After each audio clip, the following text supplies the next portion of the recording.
Hello and welcome. Today we are going to be talking about the IEP process and how we can go through all the different steps in order for your child to receive an IEP, and so they can be provided the proper special education services they deserve.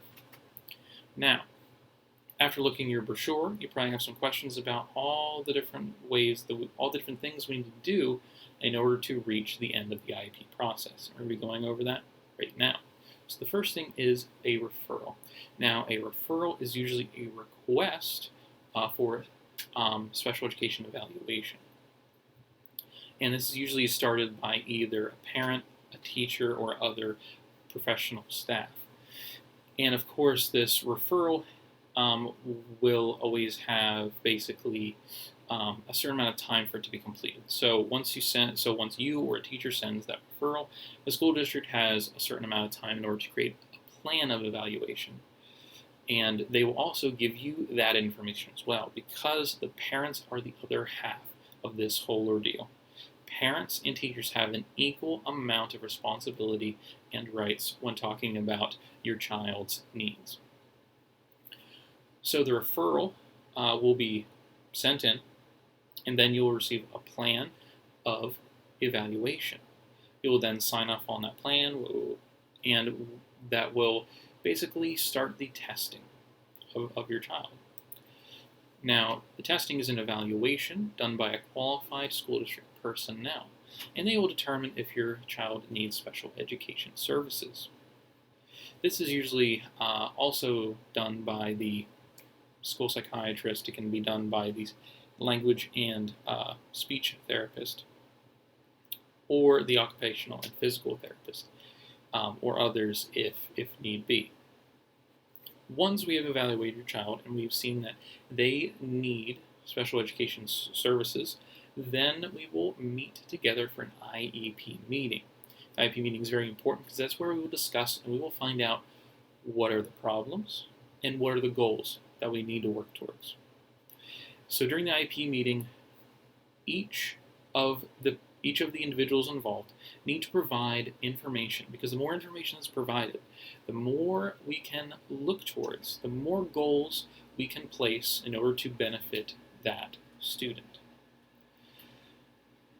We will basically review all of your child's needs, and we'll see what sort of services your child requires.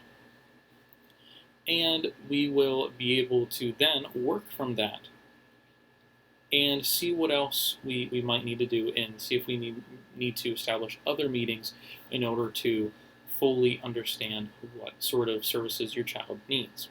And it is important, again, that the parent also be very informative about this, because the parent is half of the equation. Your information is very important for us, because if we don't work together on the IEP meeting, it's just going to weaken the plan that we're providing. But we want to make it as strong as possible so that your child can be given the proper services that they need. Once the IEP meeting is over, we then have the implementation plan. That is where we will then implement the IEP as soon as possible. And if there are any disagreements with the plan, if we're working on things and you feel as though that you want to change some things in the IEP, that is wonderful, and you can definitely do that. Where we can meet again, and we can discuss what sort of changes need to be made. And just in case you want to know, the school can change it, but they have to ask you first before they do anything like that. Okay? Now, after the implementation plan, there are then revisions. So again, revisions are where we discuss, we discuss and we review all if your child met any of these goals, and if we need to increase the goals, or we need to sort of decrease them. And usually these revisions happen every year. Every year there will be another meeting with the teachers and the parents, and we will determine what sort of services are needed.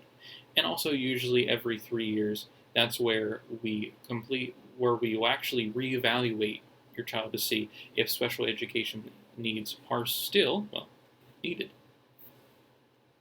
I hope this was informative, and I hope this little conversation, this discussion, has given you a lot of information about the IEP process. Hope you have a wonderful day.